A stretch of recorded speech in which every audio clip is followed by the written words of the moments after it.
ونصلي ونسلم على سيدنا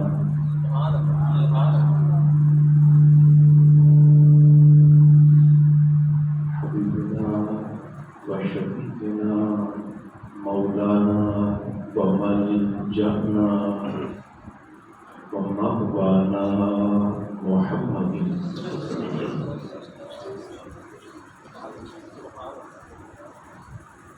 رسوله النبي الكريم الأمين المكين الحنين الرؤوف الرحيم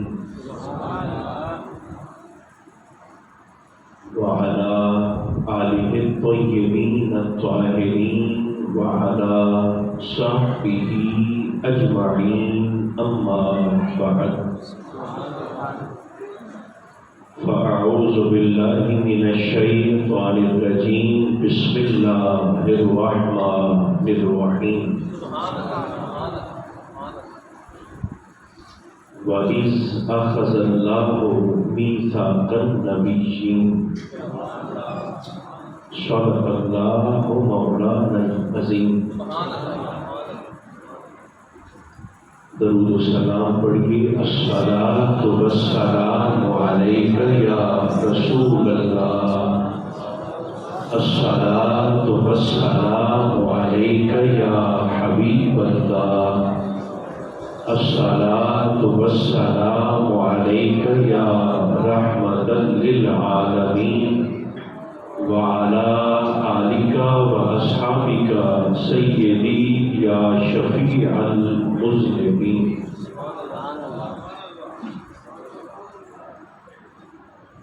اللہ تبارک و تعالی جل مجدہ العظیم کی حمد و ثنا حضور نبی محترم رسول محتشم رحمت عالم صلی اللہ علیہ وآلہ وبارک وسلم کی ذات بے کس پناہ پر بے شمار نذرانہ آئی صلاۃ و سلام عرض کرنے کے بعد میرے عزیزوں، اللہ رب العزت کا بے پایہ فضل و احسان ہے جس نے ہماری گردنوں میں غلامی مصطفیٰ کا پٹا عطا فرمایا. رب کریم ہماری حاضری کو قبول فرمایا.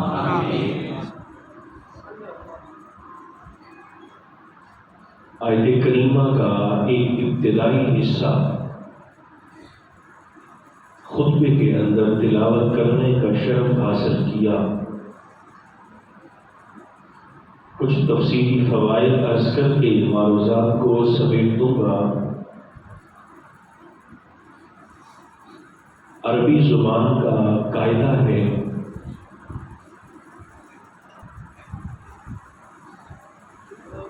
کہ جب بھی مخاطب کو، سامنے والے کو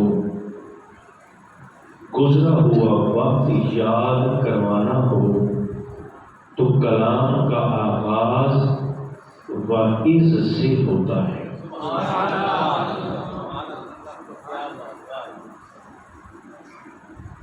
کلام کا آغاز لفظ واعظ سے ہوتا ہے.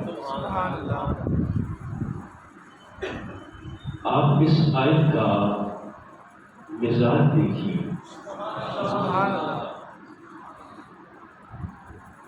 یوں محسوس ہوتا ہے کہ جیسے مدت کے پچھڑے مل رہے ہوں.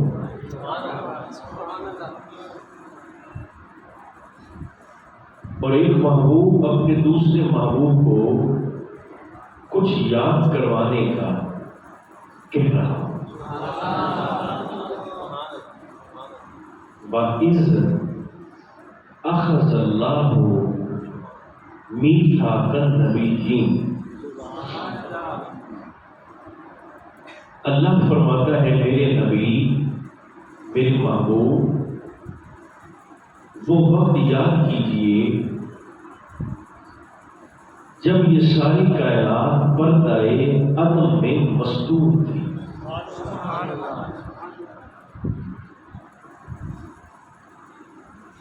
ارواح امر کن کی منتظر تھی، کائنات کا ذرہ ذرہ لباس ادب پہنے نیستی سے ہم کنار تھا، آگ اپنی ہی گھٹن میں جلی جاتی تھی، اور یہ خاک ناقابل ذکر ہونے کے سبب مٹی میں ملی جاتی تھی۔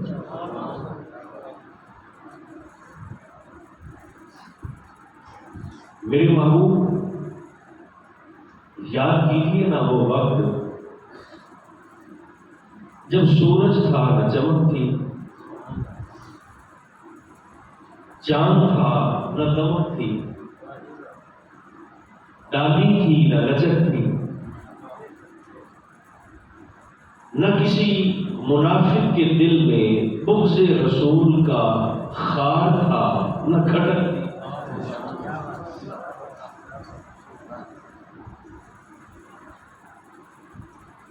اللہ اپنے نبی کو کچھ یاد کروانا چاہتا۔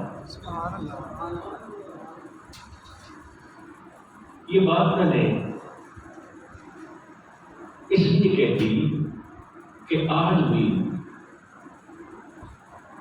کچھ لوگ ایسے ہیں جو اس بات کا اظہار کرتے ہیں کہ محبت رسول جزو نماز نہیں۔ آپ میری بات پر توجہ فرما رہے ہیں؟ نبی کی محبت جزو نماز نہیں۔ کچھ لوگ ہیں جو یہ عقیدہ رکھتے ہیں، جو یہ نظریہ رکھتے ہیں، اور جو اس نظریے کا اظہار بھی کرتے ہیں کہ آقا کی محبت نماز کا جز نہیں۔ یہ جز کیا ہوتا ہے؟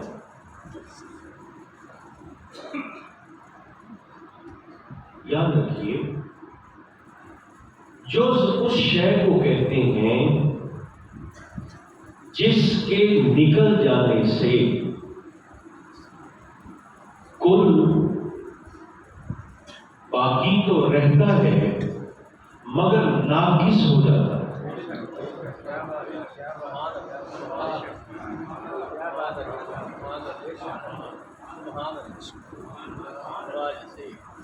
میں مثال دیتا ہوں۔ مثلا ہاتھ میرے بدن کا جز ہے، بدن کل، اور ہاتھ اس کل کا جز۔ اگر ہاتھ کٹ جائے تو کل باقی تو رہے گا مگر ناقص ہو جائے گا۔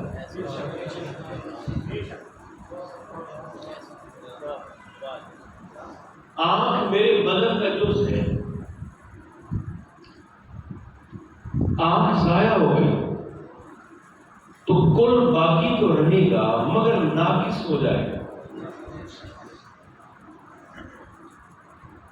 میری بات پہنچ رہی؟ پاؤں میرے بدن کا جز ہے، کٹ جائے کل باقی تو رہے گا مگر ناقص ہو جائے۔ آپ کہتے ہیں کہ محبت رسول جزو نماز نہیں ہے۔ ہماری گزارش یہ ہے کہ اگر محبت رسول کو صرف جزو نماز مانا جائے، اگر اس کل سے، نماز کے کل سے جزو محبت رسول کو نکال دیں تو نماز باقی تو رہے گی مگر ناقص ہو جائے گی۔ یہ بدن کی اگر میں مثال آپ کی خدمت میں دوبارہ عرض کروں، بدن کل ہے، اعضاء اس کا جز ہے۔ اعضاء نہ رہے، جز نہ رہے، کل رہے گا مگر ناقص ہو جائے گا۔ لیکن اس بدن کے اندر ایک شے ایسی بھی ہے کہ اگر وہ نکل جائے تو نہ جز کسی کام کا ہے نہ کل کسی کام کا ہے۔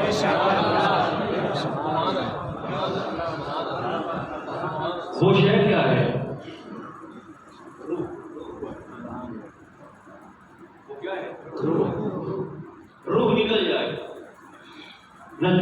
کام کرے نہ کوئی کسی کام کرے گا۔ میں نے کہا آپ محبت رسول کو جزو نماز سمجھنے سے ذرا ایک قدم آگے چلیے۔ ہم آپ کو یہ بتانے کی کوشش کر رہے ہیں کہ اگر صرف محبت رسول کو نماز کا جز مانا جائے تو جز کے نکلنے سے نماز رہے گی مگر ناقص ہو جائے گی۔ ہم اس سے ایک قدم آگے بڑھ کے کہتے ہیں محبت رسول نماز کا جز نہیں ہے، نماز کی روح ہے۔ روح ہی نکل جائے تو نماز بے روح کی لاش بن کے رہ جائے۔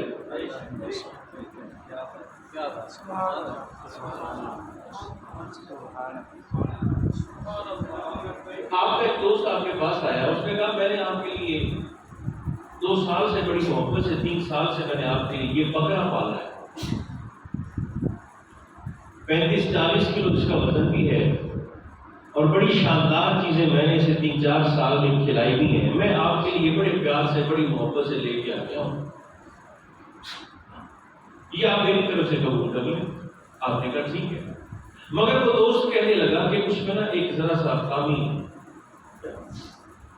اس نے کہا بکرے کو میں نے پالا بڑے پیار سے ہے، 35-40 کلو اس کا وزن بھی ہے، 50 کلو اس کا وزن بھی ہے، چیزیں بھی اچھی اچھی کھلائی ہیں، مگر اس میں خامی یہ ہے کہ اس میں اس وقت روح نہیں۔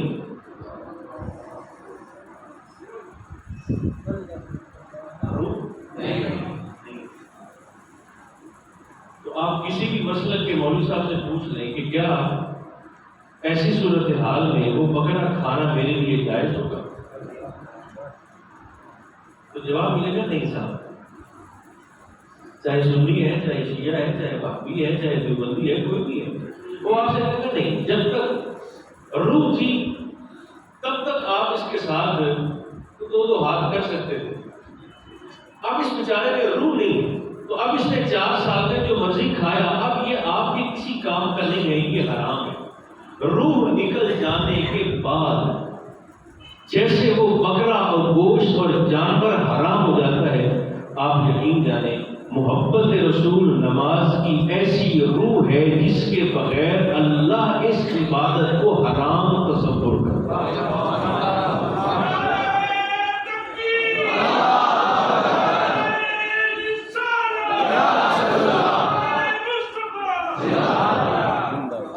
عقیدہ بتانے سے پہلے، عقیدہ بنانے سے پہلے، نظریہ بنانے سے پہلے عقل کو ہاتھ مارنا چاہیے۔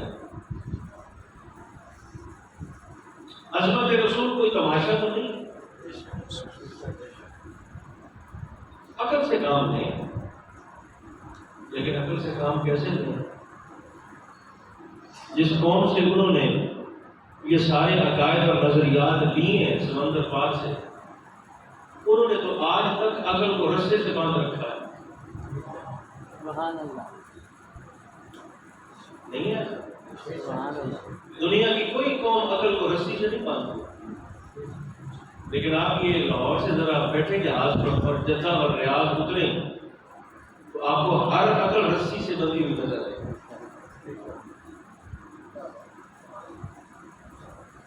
جب عقائد آپ ایسے لوگوں سے لیں گے تو پھر ایمان کا بیڑا غرق ہونا ہے۔ حدیث قدسی ہے، اللہ فرماتا ہے اول ما خلق اللہ العقل، ایک روایت کے مطابق ہمارا اللہ فرماتا ہے کہ لوگوں میں نے سب سے پہلے، حضور فرماتے ہیں اللہ نے سب سے پہلے عقل کو تخلیق فرمایا۔ اول ما خلق اللہ العقل، اللہ نے عقل کو تخلیق فرمایا۔ ثم قال له اقبل، پھر اللہ نے عقل سے کہا کہ آگے آ، عقل آگے آ گئی۔ ثم قال له اقبل، پھر عقل سے کہا واپس چلی جا، وہ واپس چلی گئی۔ پھر اللہ نے جہل کو خلق کیا، جہالت۔ ثم قال له اقبل، جہالت سے کہا آگے آ، وہ آگے آ گئی۔ ثم قال له اقبل، پھر اللہ نے جہالت سے کہا واپس جا، مگر حضور فرماتے ہیں وہ واپس نہ گئے، وہ کھڑ گئے، واپس نہ گئے۔ کیا سمجھیں؟ جہالت کا آنا آسان ہے، جانا مشکل ہے۔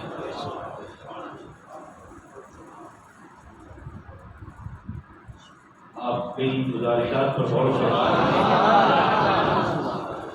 جہالت عام ہو جاتی ہے مگر اس کا جانا اس کا مشکل ہے، جہالت۔ تو اس لیے عقیدہ بناتے ہو، بلکہ اب تو علم نفسیات کے ماہرین کہتے ہیں عقل بھی 4 حصوں پر مشتمل ہے۔ ویسے ہے آپ کا پیار، بڑا پیار ہے ویسے آپ کا، کہ آپ مسلسل توجہ فرما کر میری مشکل بات کو بھی میرے لیے آسان کر دیتے ہیں۔ یہ آپ کا حسن سماعت ہے۔ عقل کی کتنی اقسام ہے؟ یوں سمجھیں کہ عقل کو علم نفسیات کے ماہرین نے، علماء نفسیات نے 4 حصوں میں تقسیم کیا ہے۔ عقل کی پہلی قسم کو کہا جاتا ہے عقل ہیولانی۔ ہیولے سے ہیولا، عقل ہیولانی۔ دوسری قسم کہلاتی ہے عقل بالملکہ۔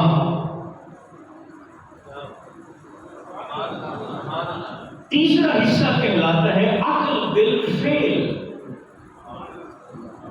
اور چوتھا حصہ کہلاتا ہے عقل بالمستفاد۔ بات مشکل تو نہیں ہے؟ عقل ہیولانی، عقل بالملکہ، میں عقل مندوں سے بات کر رہا ہوں، عقل بالفعل اور عقل بالمستفاد۔ دیکھیں یہ ہماری کوئی رسم نہیں ہوتی، یہ محمدیوں کا کلاس روم ہے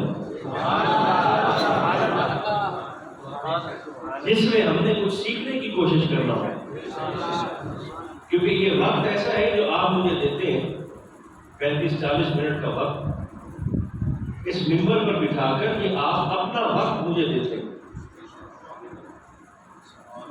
میری کوشش ہوتی ہے کہ میں آپ کے یہ 40 منٹ ضائع نہ کروں۔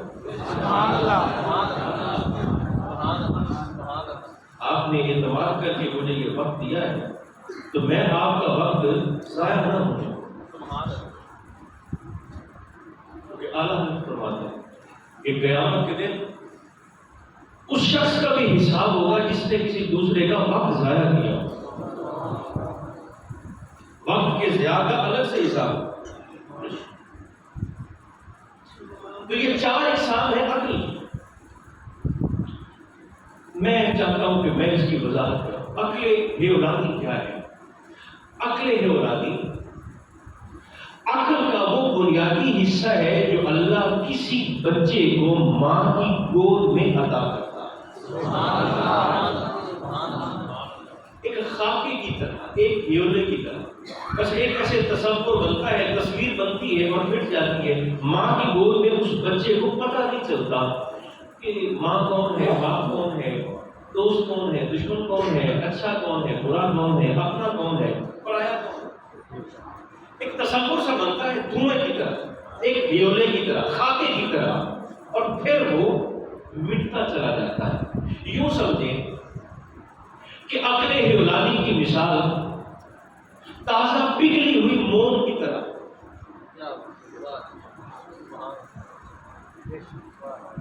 ما من مولود الا یولد علی فطرہ او کما قال علیہ السلام۔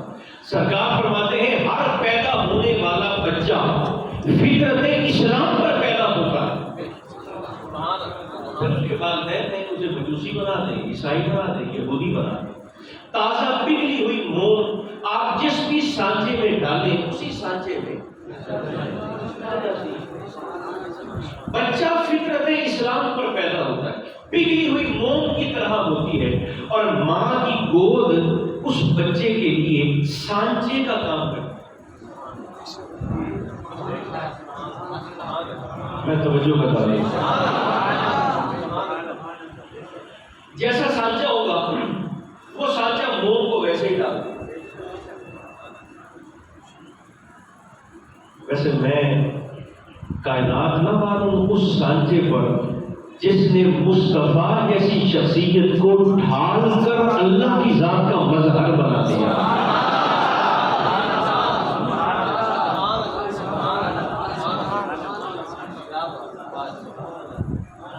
وہ بھی تو خود ہے اور وہ بھی تو سانچہ ہے۔ عقل دیورانی یہ پہلی قسم۔ دوسری قسم کو کہا جاتا ہے عقل بالمانے کا۔ بچہ جب تھوڑا سا بڑا ہوتا ہے تو اسے پتہ چلنے لگتا ہے کہ یہ ماں ہے، یہ باپ ہے، یہ بھائی ہے، یہ بہن ہے، یہ گھر ہے، یہ گلی ہے، یہ باہر ہے، یہ اندر۔ اتنی وضاحت کافی ہے آپ کی طبیعتوں پر، نازک طبیعتوں پر بوجھ نہ بنے۔ عقل کی تیسری قسم ہے جسے کہا جاتا ہے عقل بالفعل۔ بچہ اپنی عقل کو استعمال کر کے سوچنا شروع کر دیتا ہے، یہ اچھائی ہے، یہ برائی ہے، یہ انسان ہے، یہ جانور ہے، یہ نفع بخش چیز ہے، یہ تکلیف دہ چیز۔ 2 + 2 4 کی طرح حساب لگا کر نتیجے اخذ کرنا شروع کر دیتا ہے بچہ۔ عقل کی تیسری چوتھی قسم اسے کہا جاتا ہے عقل بالمستفاد۔ یہ خاص ہے، یہ اللہ ہر کسی کو عطا نہیں کرتا۔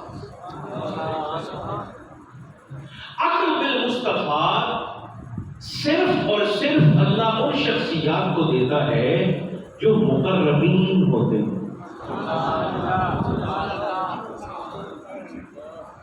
نبی ہوں، رسول ہوں، ولی ہوں، آئمہ ہوں، صلحاء ہوں، مقربین، اللہ کی بارگاہ کے قریب ہونے والے، انہیں یہ عقل کی چوتھی قسم۔ اور عقل بالمستفاد ہے کیا؟ یاد رکھیے، جس شخص کو، جس شخصیت کو اللہ عقل کا یہ معیار عطا فرما دے، اس کے سامنے پھر چیزوں کی حقیقتوں سے پردوں کو اٹھا دیا جاتا ہے۔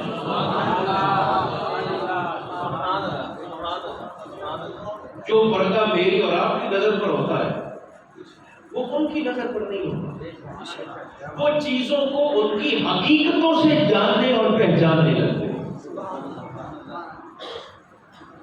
ایک حدیث سے بات سنو تاکہ عقل بالمستفاد کا معنی تھوڑا سا واضح ہو جائے۔ امام حسن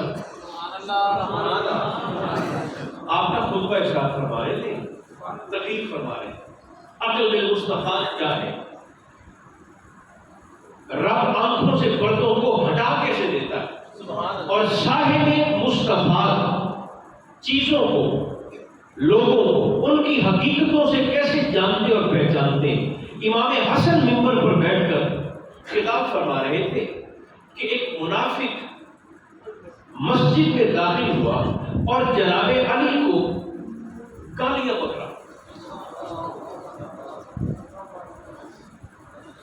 اس لیے میرے کریم آقا نے فرمایا تھا کہ علی کی محبت کوئی کیفیت نہیں ہے۔ سرکار نے فرمایا میرے علی کا پیار کسی کیفیت کی طرح نہیں ہے کہ جب چاہا طاری کر دی، جب چاہا ختم کر دی۔ حضور پھر فرمایا جیسے تم رزق کے لیے دعا مانگتے ہو، محبت علی کے لیے بھی دعا مانگو۔ حضور وہ کیوں؟ فرمایا اس لیے کہ اللہ کے عرش کے نیچے موجود بہت سارے خزانوں میں سے سب سے قیمتی خزانہ میرے علی کی محبت ہے۔ جیسے رزق کے لیے دعا مانگتے ہو، محبت علی کو بھی دعاؤں میں مانگا۔ اس نے کیا کیا؟ منافق نے اس نے اتنے گالیوں پہ گالی، سرکار علی مرتضیٰ گالیوں بکنے لگے۔ امام حسن خطاب فرمایا، وہ جیسے مسجد میں آیا اونچی اونچی آواز سے امام حسن کے مقابل اس نے آپ کے والدین کو گالیاں بکنا شروع کی۔ آپ ممبر پر بیٹھے تھے، ایک لمحے کے لیے امام حسن نے اسے دیکھا اور فرمایا ادفع یا کل، فرمایا او کتے مسجد سے نکل جا.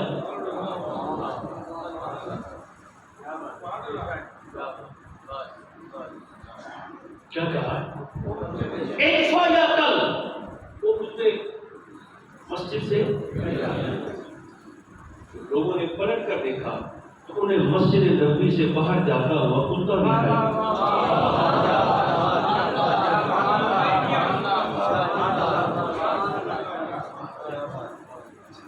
لوگوں نے سوچا کہ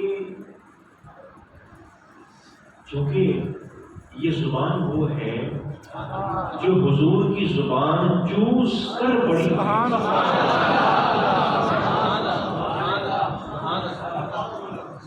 دیکھیں نا اللہ کی قسم کھانے کا انداز دیکھیے. لا اقسم بہذا البلد وانت حل بہذا البلد. میرے نبی میں تو شہر مکہ کی قسم اس وقت کھاؤں گا جب آپ کے قدم مجھے اس شہر میں چلتے ہوئے نظر آئیں گے. یہ فیصلہ تو مجھے کر کے دیجیے، میرا نبی جس شہر میں قدم رکھے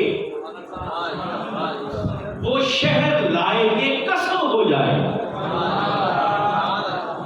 نہیں نگر کہتا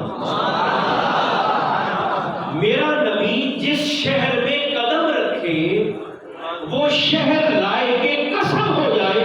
اور فیصلہ کیجیے جس منہ میں اپنی زبان ہی رکھ دے.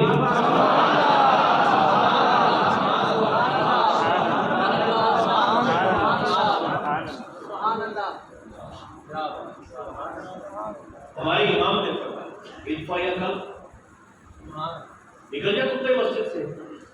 لوگوں نے پیچھے پلٹ کے دیکھا تو کتا باہر جاتا وہ دکھائی دیا. تو لوگوں نے آپس میں چیخیاں کی، آپس میں باتیں کی، اور لوگ یہ سوچنے لگے کہ چونکہ امام حسن کی زبان رسول کو چوس کر تاثیر رکھتی ہے، تو جیسے ہی امام حسن نے اسے کتا کہا اللہ نے کتا بنا دیا. لیکن حقیقت کیا ہے؟ حقیقت میں ایسا نہیں ہوا. امام حسن کے کہنے سے وہ کتا نہیں بنا. عقل بالمصطفیٰ کا کام. آج باتیں تھوڑی سی مشکل ہو گئی، مجھے احساس ہے اس کا. بس یہ آخری جملے کہنے لگا. آپ نے اپنی زبان پاک سے جب اسے کتا کہا تو آپ کے کہنے سے وہ کتا نہیں بنا، بلکہ امام حسن کو اللہ نے عقل بالمصطفیٰ عطا فرمائی تھی. جب اسے گالیاں بکتے ہوئے دیکھا اور علی کو گالیاں بکتے ہوئے دیکھا تو امام حسن نے منبر پر بیٹھے بیٹھے عرش پر نگاہ ڈال کر لوح محفوظ پر دیکھا کہ علی کے دشمن کی حقیقت کیا ہے.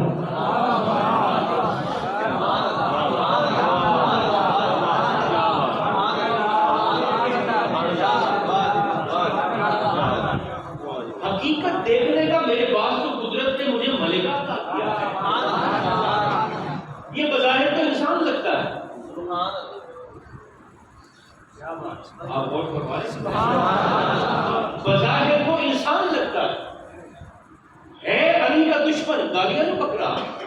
تو آپ نے وہیں بیٹھے بیٹھے لوح محفوظ پر نگاہ دوڑا کر دیکھا کہ دشمن علی کی حقیقت کیا ہے. وہاں حقیقت دیکھی، جو اس کی حقیقت تھی آپ کی زبان پاک پر آ گیا. یوں سمجھیں کہ اس منافق پر جو لباس انسانیت چڑھا ہوا تھا، امام حسن نے نشتر امامت جلا کر اس کی حقیقت لوگوں کے سامنے کھول کے رکھا.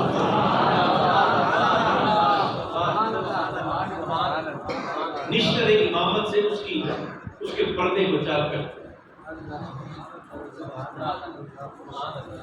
یہ ساری باتیں کرنے کا مقصد میرا پتہ ہے کیا؟ وہ یہ ہے کہ محبت رسول سرکار دو عالم علیہ السلام کا پیار کسی بے عقل وجود میں آ ہی نہیں سکتا.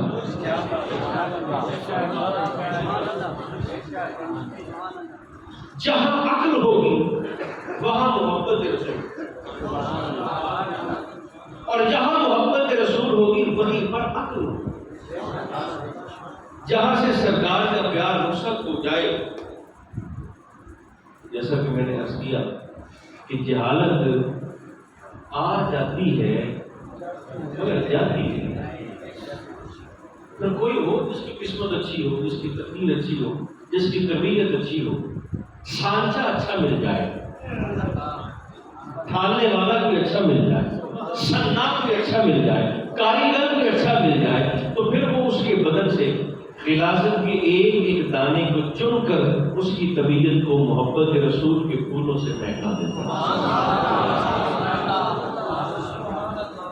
سرکار کا پیار نماز کا جز نہیں ہے، نماز کی روح. اس لیے اگر نماز کا مزہ لینا ہوگا، کیونکہ میری اٹھک بیٹھک تو ہوتی نہیں نا نماز. یہ میری گزارش آپ یاد رکھیں گے. اگر نماز کا مزہ لینا ہو، یہ 2 رکعتیں ہم پڑھتے ہیں، اگر نماز کا لطف لینا ہو تو اپنے الفاظ کی بجائے اپنے من کی کیفیت پر نظر رکھیں.